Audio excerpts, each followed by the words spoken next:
കർത്താവ് നിങ്ങളോട് സംസാരിക്കുന്നത്. എൻ്റെ നാവിൽ കൂടെ അല്ലെങ്കിൽ എൽസി നാവിൽ കൂടെ ഞങ്ങളല്ല, ദൈവത്തിൻ്റെ ആത്മാവ് നിങ്ങൾ കൂടെ സംസാരിക്കുന്നതായിരിക്കാം. അത് തള്ളിക്കളയാതെ ഏറ്റെടുത്തുകൊണ്ട് yes Lord, I commit my life, കർത്താവേ ഞാൻ അതിനു വേണ്ടി ഏൽപ്പിച്ചു കൊടുക്കുന്നു എന്ന് നിങ്ങൾ പറയുമെങ്കിൽ ഇന്ന് തന്നെ നിങ്ങളുടെ കിടക്കയ്ക്ക് സമീപം വന്ന് നിങ്ങളെ സൗഖ്യമാക്കുവാനും വിടുവിക്കുവാനും യേശു ആഗ്രഹിക്കുന്നു. അതിലേക്ക് നിങ്ങളെ സ്വാഗതം ചെയ്തുകൊണ്ട് എൻ്റെ വാക്കിൽ ഞാൻ വിരമിക്കുന്നു.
മനസ്സ് തുറക്കുമ്പോൾ പ്രോഗ്രാമിലേക്ക് സ്വാഗതം.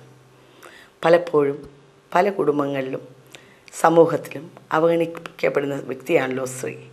എന്നാൽ ഒരു സാമർത്ഥ്യമുള്ള സ്ത്രീയെക്കുറിച്ച് ബൈബിൾ പറയുന്നത് അവളുടെ വില മുത്തുക്കല്ലും ഏറുമെന്നാണ്. ബാല്യത്തിൽ മാതാപിതാക്കൾക്ക് വാത്സല്യമുള്ള മകൾ, പിന്നീട് ഭാര്യ, മരുമകൾ, മാതാവ്, അമ്മായിയമ്മ, വല്യമ്മച്ചി, ഇങ്ങനെ പോകുന്നു സ്ത്രീയുടെ വിവിധ റോളുകൾ. എന്നാൽ ഇത്തരം അവസ്ഥകളിലൂടെ കൂടിയൊക്കെയും കടന്നു പോകുമ്പോൾ അനേക അനുഭവങ്ങളിലൂടെ കണ്ണുനീരിൻ്റെ അവസ്ഥകൾ കൂടെ ഒക്കെയും അവൾ കടന്നു പോകേണ്ടി വരുന്നു.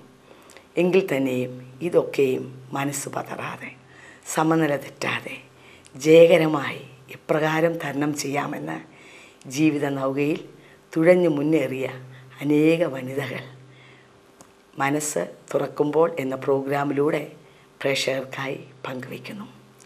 ഈ അനുഭവങ്ങൾ കണ്ണുനീരിൽ കൂടെയും ഇടറുന്ന കാലുകളോടെയും ഭാവിയെക്കുറിച്ച് യാതൊരു പ്രത്യാശയുമില്ലാതെ പകച്ചു നിൽക്കുന്ന എൻ്റെ പ്രിയ പ്രേക്ഷകരിൽ അനേകർക്ക് ഒരാശ്വാസമായും മാർഗദർശിയായും തീരട്ടെ എന്ന് ആത്മാർത്ഥമായി പ്രാർത്ഥിച്ചുകൊള്ളുന്നു.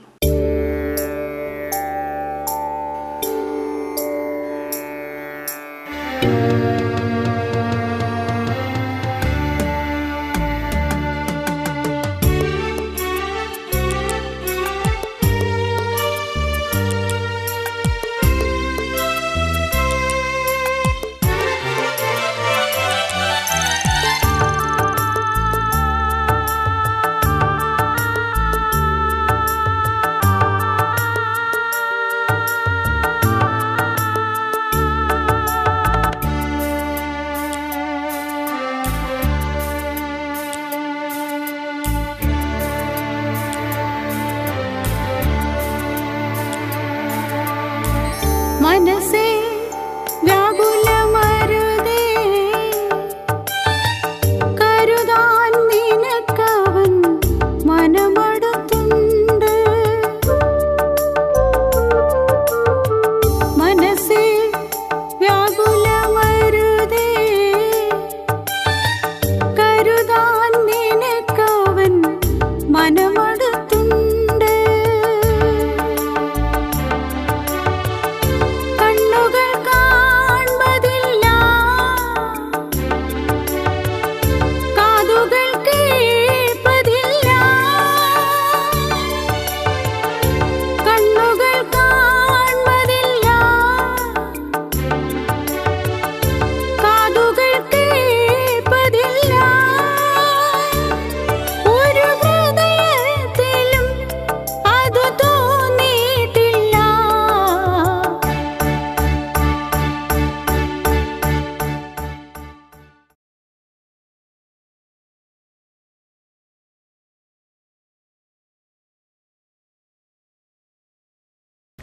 ഇന്നത്തെ നമ്മുടെ അതിഥിയായി കടന്നു വന്നിരിക്കുന്നത് ശ്രീമതി റോസ്ലിൻ രത്നമാണ്.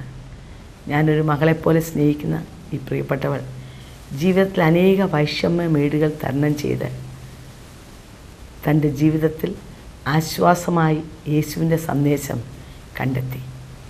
ഇന്ന് നമുക്ക് തന്നെ ലഭിച്ചത് ഒരു ഭാഗ്യമായി ഞാൻ കരുതുന്നു. തൻ്റെ വാക്കുകൾ കൂടെ തൻ്റെ അനുഭവങ്ങൾ നമുക്ക് ശ്രമിക്കാം. ഞാനിന്നിവിടെ ആയിരിക്കുന്നത് ദൈവകൃപയാലാണ്. ഈ ദൈവത്തിനെ അറിയാതെ ജീവിച്ച എൻ്റെ ജീവിതത്തിലെ 45 വർഷങ്ങൾ ഞാൻ എങ്ങനെ ജീവിച്ചു എന്ന് പോലും എനിക്ക് ചിലപ്പോഴൊക്കെ ഓർക്കുമ്പോൾ, അവൻ എന്നെ താങ്ങിയ വഴികൾ ഓർക്കുമ്പോൾ നന്ദിയല്ലാണ്ട് ഒന്നും എനിക്കില്ല. അതെങ്ങനെ അവനോട് നന്ദി കരയറ്റണം എന്നുള്ളൊരു ചിന്തയിൽ ജീവിക്കുന്നൊരു വ്യക്തിയാണ് ഞാൻ. സാധാരണ ഒരു ക്രിസ്തീയ കുടുംബത്തിൽ ജനിച്ചു വളർന്ന, ഒരു കത്തോലിക്ക കുടുംബത്തിലാണ് ഞാൻ ജനിച്ചു വളർന്നത്. നല്ലൊരു വ്യക്തിയായിട്ട് ജീവിക്കണം, നല്ലൊരു മോളായിട്ട്, പാരൻസിന് നല്ലൊരു മോളായിട്ട് ജീവിക്കണം എന്നൊക്കെ ആഗ്രഹം ഉണ്ടായിരുന്നു. അതനുസരിച്ച് തന്നെ ഞാൻ നിന്നിട്ടുള്ളത്. പിന്നെ ഒരു കന്യാസ്ത്രീ ആയാൽ നല്ല കാര്യമായിരിക്കും എന്ന ചിന്തയും മനസ്സിൽ കൂടെ പോയി. പക്ഷേ അതിന് വേണ്ടിയിട്ട് ഞാൻ നിന്നിട്ടും അവരെന്നെ സെലക്ട് ചെയ്തില്ല. എനിക്കൊരു കന്യാസ്ത്രീ ആവാനും പറ്റിയിട്ടില്ല. പിന്നെ എൻ്റെ ജീവിതത്തിൽ ഞാനിങ്ങനെ സാധാരണ ഒരു ജോലിയെല്ലാം ചെയ്ത് ജീവിക്കാമെന്ന് വിചാരിച്ച് ജീവിക്കുന്ന സമയത്ത് ഞാൻ ശരിക്കും പറയുകയാണെങ്കിൽ ലോകത്തിൻ്റെ മോഹങ്ങളിലേക്ക്, അത് എങ്ങനെ നിന്നാലാണ് നമുക്ക് ജീവിതത്തിൽ സ്വസ്ഥതയല്ല സന്തോഷം കിട്ടുക എന്നുള്ള വ്യഗ്രതയിൽ ജീവിച്ചു പോയ വർഷങ്ങളിലേക്ക് ഞാൻ ഓർക്കുക. പക്ഷെ എൻ്റെ ജീവിതത്തിൽ ശരിക്കും ഒരു ടേൺ അറൗണ്ട് വന്നത് എൻ്റെ ആദ്യത്തെ മാരേജ് കഴിഞ്ഞപ്പോഴാണ്. ആദ്യത്തെ മാരേജിനെ കുറിച്ച് അല്പമായിട്ടൊന്ന് പറയാമോ? ഞാൻ ഇന്ന് പറയാൻ ആഗ്രഹിക്കുന്നത് എന്നെ കേൾക്കുന്ന ഈ പ്രേക്ഷകരിൽ ആർക്കെങ്കിലും ഒരു ശക്തിയും ഒരു സമാധാനവും പകരാനായിട്ടുള്ള ഒരാഗ്രഹമാണ് എനിക്കുള്ളത്. ഞാൻ ആദ്യത്തെ മാരേജ് കഴിയുന്നത് ഒരു അറബ് മുസ്ലിമായിട്ടാണ്. ഞാൻ അയാളെ മീറ്റ് ചെയ്യുന്നത് ഹൈദരാബാദിൽ വെച്ചിട്ടാണ്. അപ്പോൾ അന്ന് എൻ്റെ ഉള്ളിൽ ഉറങ്ങിക്കിടന്നിരുന്ന കുറേ ആഗ്രഹങ്ങൾ പൂർത്തീകരിക്കാൻ ഈ വ്യക്തിയിൽ കൂടെ എനിക്ക് സാധിക്കുമെന്ന ഒരു ചിന്തയായിരിക്കാം എന്നെ ഇയാളായിട്ട് ബന്ധിപ്പിക്കാനും. അങ്ങനെ തോന്നാൻ കാരണം എന്താ? ഇന്ന് ദൈവത്തിനെ അറിഞ്ഞു നിൽക്കുമ്പോൾ, ഞാൻ ഇന്നലകളിലേക്ക് നോക്കുമ്പോൾ ഇന്ന് പല സ്ത്രീകളിൽ നിന്നും ഞാൻ കേൾക്കുന്നത്, ഓ ഇങ്ങനെയുള്ളൊരു ജീവിതം, ഇതൊക്കെ എന്തിന് എന്നാണ് പലരിൽ നിന്ന് കേൾക്കുന്നത്. പിന്നെ ദൈവം എന്തിന് ഇങ്ങനെയുള്ളൊരു ജീവിതം എനിക്ക് തന്നു എന്ന് പലരിൽ നിന്ന് ഞാൻ കേൾക്കുന്നുണ്ട്. അപ്പോൾ ഇന്ന് ദൈവം എന്നോട് സംസാരിക്കുന്നത്, എന്നോട് ആദ്യമായിട്ട് ദൈവത്തിൻ്റെ വചനമായിട്ട് എൻ്റെ അടുത്ത് വന്നത് ജോൺ 10:10 അപ്പം ഞാൻ വന്നത് നിനക്ക് ജീവിതം തരാനാണ്, അതും സമൃദ്ധിയുള്ളൊരു ജീവിതമാണ് ഞാൻ നിനക്ക് വേണ്ടി ആഗ്രഹിക്കുന്നത് എന്നുള്ളൊരു വചനമാണ് ദൈവം ആദ്യമായിട്ട് ദൈവത്തെ അറിയാതെ നടന്ന ഒരു കാലത്ത് ആ ജൂൺ 30 2000 ദൈവം എന്നോട് സംസാരിക്കുന്നത്. അപ്പോൾ അതിൻ്റെ ആഴത്തിലേക്ക് ദൈവം എന്നെ ഇറക്കുകയായിരുന്നു. നിൻ്റെ ജീവിതത്തിലെ 45+ വർഷങ്ങൾ ഞാൻ ദൈവത്തോട് പലപ്പോഴും ചോദിക്കുമായിരുന്നു, നീ ദൈവമാണെങ്കിൽ why you are not answering my questions? ഞാൻ നിന്നെ തേടി പോകാത്ത സ്ഥലങ്ങളില്ല. പള്ളികളിൽ പോയിട്ടുണ്ട്, അമ്പലങ്ങളിൽ പോയിട്ടുണ്ട്. അപ്പോൾ ഇവനെ തേടി പോകാനായിട്ടുള്ള കാരണം എന്തായിരുന്നു എന്ന് വെച്ചാൽ, ഞാൻ ജീവിതം സ്വസ്ഥമായിരിക്കും, സന്തോഷമായിരിക്കും, നല്ലൊരു ജീവിതം അയാളുടെ കൂടെ എനിക്കുണ്ടാവും എന്ന് ആഗ്രഹിച്ചിട്ടാണ് എൻ്റെ ആ ഫസ്റ്റ് മാരേജിൽ ഞാൻ കയറിയത്. അങ്ങനെ അവിടെ ചെന്ന് മസ്കറ്റ് എന്ന സ്ഥലത്ത് ചെന്ന്, അയാൾ അവിടെ നെക്സ്റ്റ് ടു ദ മിനിസ്റ്റർ ആയിരുന്നു. So he was A well placed man, very highly placed. Very highly placed. അപ്പോൾ അവിടെ ചെന്ന് കുറേ നാളുകൾ കഴിഞ്ഞ് ഞാൻ പ്രഗ്നൻ്റ് ആയിട്ട്, എൻ്റെ മോളെ പ്രഗ്നൻ്റ് ആയിരിക്കുന്ന സമയത്താണ് ഞാൻ അയാളെക്കുറിച്ചുള്ള കുറേ സത്യങ്ങളൊക്കെ അറിയുന്നത്. പിന്നെ ഞാൻ അയാളുടെ ഒരു 4ാം ഭാര്യയാണെന്നും അങ്ങനെ കുറേ കാര്യങ്ങൾ ഞാൻ അറിഞ്ഞപ്പോൾ അതെന്നെ തകർച്ചയിലേക്ക് ആക്കി എന്നതിനേക്കാൾ ഉപരി എൻ്റെ ഉള്ളിലൊരു ആഗ്രഹം എനിക്ക് സാധിക്കാൻ പറ്റിയില്ലല്ലോ. അപ്പം ഞാൻ മാത്രമല്ലല്ലോ അയാളുടെ ജീവിതത്തിൽ, വേറെ ആരൊക്കെയോ ഉണ്ടായിരുന്നിട്ടുണ്ട്. അപ്പോൾ ഇങ്ങനെ എൻ്റെ ഒരു ഡെസ്പറേഷൻ പോയിൻ്റ് ഇൻ ലൈഫ് ഞാൻ എത്തുക. പലപ്പോഴും ഞാൻ 3 വർഷം അവിടെ ജീവിച്ചിട്ടുണ്ട് ആൻറ്റി. ആ 3 വർഷത്തിനുള്ളിൽ പല പ്രാവശ്യം ഞാൻ ആത്മഹത്യക്ക് ട്രൈ ചെയ്തിട്ടുണ്ട്. ഒരു സ്ത്രീയുടെ ജീവിതത്തെ തകർക്കാൻ ഇതിനേക്കാൾ വലിയൊരു കാര്യമില്ലല്ലോ. അതെ, അങ്ങനെയുള്ളൊരു അവസ്ഥയിൽ നിൽക്കുമ്പോഴും ഞാൻ ഇന്ന് ഞാൻ ദൈവത്തിനെ അറിഞ്ഞു. 6 വർഷം മുന്നേ ദൈവം എൻ്റെ ജീവിതത്തെ സ്പർശിച്ചു. ഇന്ന് എനിക്ക് ആൻറ്റിയോട് സംസാരിക്കുമ്പോഴും ദൈവം ശരിക്ക് സ്പർശിച്ച ഒരു വ്യക്തിക്ക് നമുക്ക് അങ്ങനെ തന്നെ നമ്മളായിരുന്ന അവസ്ഥയിലായിരിക്കാൻ സാധ്യമല്ല. എൻ്റെ ജീവിതത്തിൽ ഓവർനൈറ്റ് ടേൺ വന്നു എന്നല്ല ഞാൻ പറയുന്നത്. പക്ഷെ ദൈവം എന്നെ പടിപടിയായിട്ട് നടത്തിയ വഴികൾ, ഈ അയാളെക്കുറിച്ചിട്ടുള്ള പല സത്യങ്ങളും ഞാൻ അറിഞ്ഞപ്പോൾ എങ്ങനെയെങ്കിലും എനിക്ക് അവിടെ നിന്ന് രക്ഷപ്പെടണം, തിരിച്ച് നാട്ടിൽ വരണം. പക്ഷെ നാട്ടിൽ വന്നാലും ഞാൻ അങ്ങനെ ഒരു വെരി വെൽ ഓഫ് ഫാമിലിയിൽ നിന്നൊന്നല്ല വരുന്നത്. പിന്നെ വീട്ടുകാരെ നാണിപ്പിച്ചിട്ടും വളരെ അവരെ ദുഃഖിപ്പിച്ചിട്ടൊക്കെ ആയിരുന്നു ഈ കല്യാണം. അപ്പോൾ ഇവരിലേക്ക് തിരിച്ചു വരാൻ എനിക്ക് ആഗ്രഹമില്ല. പിന്നെ ഞാൻ എങ്ങനെ ജീവിക്കും എന്നുള്ള ചിന്തയിൽ കൂടെ, പക്ഷേ എനിക്ക് തിരിച്ചു വരാൻ ഒരു വഴി ഉണ്ടായിരുന്നില്ല. എനിക്ക് പാസ്പോർട്ട് അയാൾ വാങ്ങി വെച്ചായിരുന്നു. അത് കാരണം എനിക്ക് എങ്ങനെ തിരിച്ചു വരുമെന്ന് അറിയാതെ ജീവിച്ചപ്പോഴും കത്തോലിക്കരുടെ പ്രാർത്ഥന അന്ന് മാതാവിനോടായിരുന്നു. അത് വെച്ചിട്ട് ഞാൻ മാതാവിനോട് ചോദിക്കും, എന്നെ ഇവിടുന്ന് ഒന്ന് വിടുവിച്ച് താ. പക്ഷേ ആ പ്രാർത്ഥനയെ കേട്ടതും എന്നെ ഇന്ന് താങ്ങുന്ന ദൈവമാണെന്ന് ഇപ്പോഴാണ് എനിക്ക് മനസ്സിലാകുന്നത്.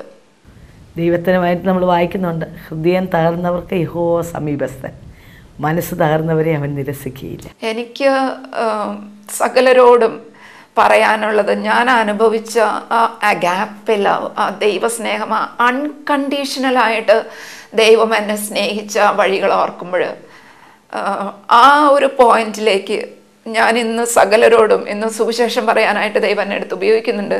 പക്ഷെ എനിക്ക് എല്ലാവരോടും പറയാനുള്ളത് രക്ഷദാനമാണെന്നാണ്. എന്താണെന്ന് വെച്ചാൽ, നീ പ്രവർത്തിച്ചത് കൊണ്ടോ, നീ പ്രാർത്ഥിച്ചത് കൊണ്ടോ, നീ പള്ളി പോയത് കൊണ്ടോ, അല്ലെങ്കിൽ നീ എന്തെങ്കിലും നല്ല കാര്യം ചെയ്തത് കൊണ്ടോ അല്ല ദൈവം നിന്നെ സ്നേഹിക്കുന്നത്. അതുകൊണ്ട് റോമറുടെ ലേഖനത്തിൽ പറയുന്ന, while you were yet a sinner he died for you. അപ്പോൾ ഒരു വ്യക്തി, ആ ക്രിസ്തു എന്ന ആ ദൈവം എനിക്ക് വേണ്ടി മരിച്ചത് ഇന്നും ഇന്നലെയൊന്നും അല്ല, 2000 years ago. ആ സത്യമാണ് എനിക്ക് എല്ലാവരോടും എന്ന് പറയാനുള്ളത്. അങ്ങനെയുള്ള ആ 3 വർഷത്തെ ജീവിതത്തിൽ ഞാൻ എങ്ങനെയോ അതൊന്നും പറയാൻ ഞാൻ ഇന്ന് ആഗ്രഹിക്കുന്നില്ല. എന്ന് വെച്ചാൽ അതിനൊക്കെ കുറേ സമയമെടുക്കും. പക്ഷെ ദൈവം എന്നെ തിരിച്ച് ഇന്ത്യയിൽ കൊണ്ടുവന്നു. എൻ്റെ മക്കൾ 2 പേരും ആക്ച്വലി പറയുകയാണെങ്കിൽ ജനിച്ചത് ഇന്ത്യയിലാണ്. എൻ്റെ മോന് ഞാൻ പ്രഗ്നൻ്റ് ആയിരിക്കും, 6-7 മാസം പ്രഗ്നൻ്റ് ആയിരിക്കുമ്പോഴാണ് my health was so bad. So I had to come back. പിന്നെ ഇവിടെ വന്നിട്ട് എൻ്റെ ജീവിതം വളരെ ഒരു പ്രത്യാശയില്ല, എനിക്ക് തിരിച്ചു പോകാൻ ആഗ്രഹമില്ല. പക്ഷേ ഈ ദുഃഖങ്ങൾ ആരോടും പറയാൻ ഞാൻ ആഗ്രഹിച്ചിരുന്നില്ല. ആരോട് പറഞ്ഞാലും എനിക്ക് കിട്ടാവുന്ന ഒരു പ്രതികരണം, it is what you have chosen. ഞങ്ങളല്ല ഈ ജീവിതം നിനക്ക് തന്നത്, you have chosen your life. അപ്പോൾ അത് കേൾക്കാൻ എനിക്കിഷ്ടമില്ലായിരുന്നു. So I wanted to be a great pretender. അതായിരുന്നു ഞാൻ.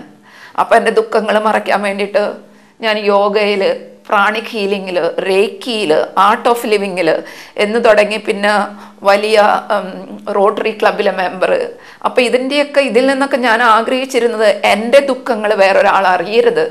So I wanted some sort of ഒരു വെയിൽ എന്നെ തന്നെ മറയ്ക്കാൻ വേണ്ടിയിട്ട്.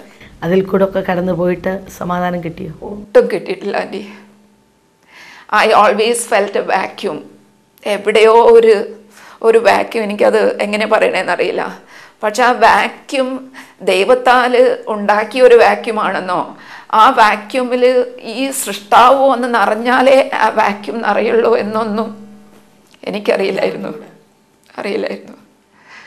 പക്ഷേ എനിക്ക് ആൻറ്റിയോട് പറയാനുള്ളത്, എന്നെ കേൾക്കുന്നവരോടും പറയാനുള്ളത്, ഞാൻ തേടാത്ത സമയത്ത് അവൻ എന്നെ തേടി വന്നതാ. ഞാൻ സമാധാനത്തിനും സ്വസ്ഥതയ്ക്കും വേണ്ടി ഇങ്ങനെ കറങ്ങുന്ന സമയത്ത്, എന്താണെന്ന് വെച്ചാൽ എൻ്റെ ഫസ്റ്റ് മാരേജിൽ ഞാൻ എങ്ങനെയോ നാട്ടിൽ വന്ന് എൻ്റെ മോൻ ജനിച്ച്, പിന്നെ പല പ്രാവശ്യം ഞാൻ തിരിച്ചു ചെല്ലില്ല എന്നറിഞ്ഞപ്പോൾ എൻ്റെ മക്കളെ കിഡ്നാപ്പ് ചെയ്യാൻ നോക്കിയിട്ടുണ്ട്. അപ്പോൾ അപ്പോഴൊക്കെ ഒരു ദുർബലയായിരിക്കുന്ന ഒരു സ്ത്രീ